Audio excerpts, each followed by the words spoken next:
आप लोगों को पता होगा कि जिन लोगों के पास 5G फ़ोन नहीं है उन लोगों के पास अनलिमिटेड जो डेटा है उसको यूज करने का कोई सुविधा नहीं होता है, क्योंकि 4G जो फ़ोन होता है उसमें अनलिमिटेड जो डाटा है वो मिलता नहीं है। लेकिन आप लोगों का प्रॉब्लम अभी सॉल्व हो गया है कुछ हद तक, क्योंकि एयरटेल, आइडिया, वोडाफोन वगैरह जो ये सब जो कंपनियां हैं जियो को छोड़ करके कुछ स्टेट में, जैसे कि राजस्थान हो गया, जयपुर हो गया, ये सब स्टेट में जो है अपना अनलिमिटेड प्लान चालू कर दिए 4G में वो भी। क्योंकि अभी तक आप लोगों ने देखा होगा सिर्फ और सिर्फ 5G में जो अनलिमिटेड प्लान था, लेकिन अभी क्या है 4G में भी अनलिमिटेड प्लान चालू हो गया। वो भी सिर्फ और सिर्फ 499 के आसपास है, कुछ 399 का प्लान है जिसमें आपको अनलिमिटेड 4G का प्लान अवेलेबल कर दिया है।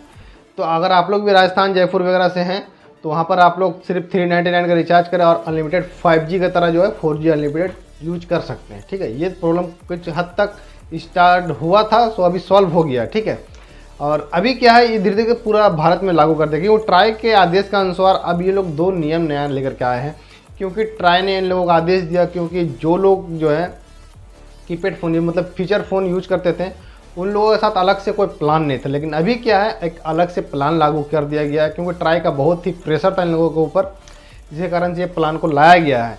क्योंकि अधिकतर लोग क्या करते हैं कीपैड फ़ोन के साथ जो है उन लोगों का डाटा जो है लॉस चला जाता था। लेकिन अब क्या है सिर्फ और सिर्फ आपको वॉइस का ही रिचार्ज कराओगे तो आप वॉइस जो है कर सकते हो, आपका डाटा जो बेकार नहीं जाएगा। अब बात करते हैं इसका डाटा।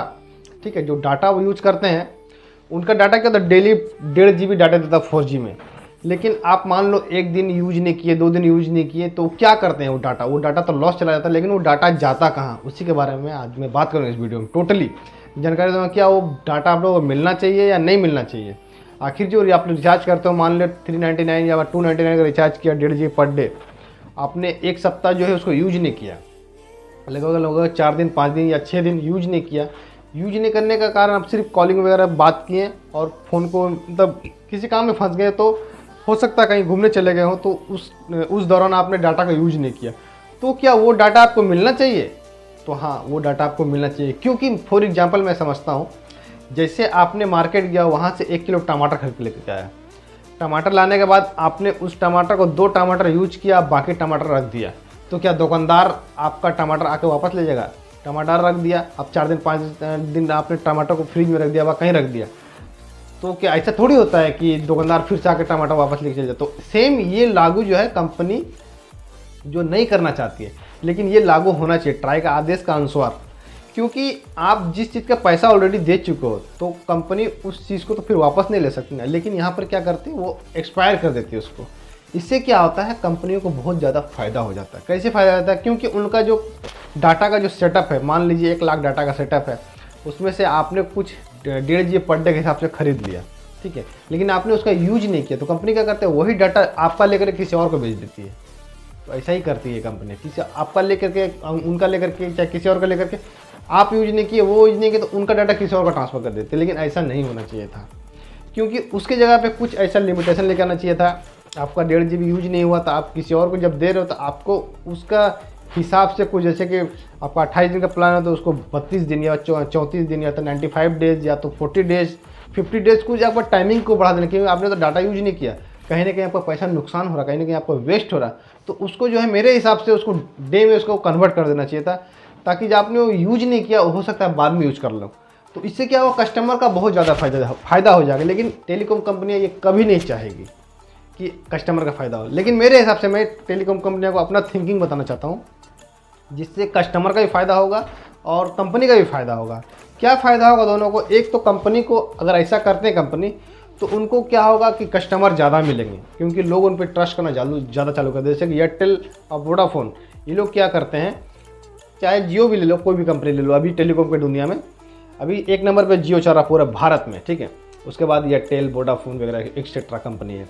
तो लोग क्या करती है, आपका टाइम जो है जैसे 1.5 GB पर डे लिया, उसके बाद आपने यूज नहीं किया, तो वो लोग क्या करते हैं, उस डाटा को वापस ले लेती है, लेकिन लेने के बाद फिर आपको देती नहीं, वो आपको एक्सपायर हो जाता है। तो ऐसा नहीं होना चाहिए।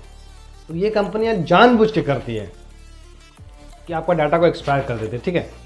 तो यहाँ पर क्या करना चाहिए था, उन लोगों को उस डाटा का अवज़ में टाइमिंग बढ़ा देना चाहिए। उसके बाद उनको क्या फ़ायदा होगा, एक तो कस्टमर का फ़ायदा होगा कि उनका डेज वगैरह बढ़ जाएगा। अगर 38 डेज या तो 28 डेज का रिचार्ज कराया तो हो सकता है 35 डेज मिले या 40 डेज मिल जाए। उससे क्या होगा, कस्टमर का ट्रस्ट बढ़ेगा, साथ ही साथ कस्टमर को फ़ायदा होगा। कंपनी का क्या फ़ायदा होगा, कंपनी को ज़्यादा से ज़्यादा कस्टमर मिलेंगे तो कंपनी का भी इसमें फ़ायदा, इसमें दोनों का फ़ायदा है। ऐसा नहीं कि सिर्फ कंपनी का फ़ायदा है या फिर सिर्फ कंपनी का नुकसान, दोनों तरफ से फ़ायदा होगा, दोनों तरफ का पार्टी को फ़ायदा होगा, तो कॉम्बिनेशन अच्छा बनेगा और कंपनियाँ ज़्यादा ग्रो करेगी। ये मैं अपना थिंकिंग बता रहा हूँ, क्योंकि ऐसा ही होना चाहिए। क्योंकि आप भी अगर डाटा यूज करते हो तो डाटा यूज करने के बाद आपका जो डाटा जो अगर आपने यूज नहीं किया, वो डाटा आपका लेफ्ट चला जाता है, वेस्ट हो जाता है। तो आप भी तो चाहोगे ना कहीं ना कहीं, अगर मुझे 28 डेज़ का मेरे रिचार्ज का था, शायद 35 डेज़ हो जाए, 40 डेज़ हो जाए तो बहुत अच्छा रहेगा, उससे आप भी खुश, कंपनी भी खुश। तो ये सब चीज़ ट्राई को भी थोड़ा देखना चाहिए और ये सब नियम लागू करना चाहिए, लेके आना चाहिए, क्योंकि फ़ायदा ही फ़ायदा दोनों तरफ से होगा। और इस तरफ का से मतलब ये जो प्रॉब्लम है ये सबके साथ होता है, तो इस तरह का प्रॉब्लम ना हो और नुकसान ना हो, और सिर्फ कंपनी को ही फ़ायदा हो, कस्टमर को नुकसान हो जाता है। तो इस सब चीज़ को ट्राई को थोड़ा ध्यान देना चाहिए, ताकि जो कंपनी लोग ने हाई हुल्ला मचा रखा है, लूट मचा रखा है एक तरह से, कोई भी कंपनी ले टेलीकॉम अभी इंडस्ट्री में, तो जो लूट मचा रखा है वो लूट ना मचाए। थोड़ा सा कानून थोड़ा सख्त करना चाहिए ताकि इन लोगों का जो मनमानी हट सके, क्योंकि बीएसएनएल का जो नेटवर्क तो है वैसा है नहीं, जिस तरह से भारत सरकार का जो नेटवर्क वगैरह होना चाहिए था, वैसा कोई नेटवर्क बीएसएनएल का है नहीं खास।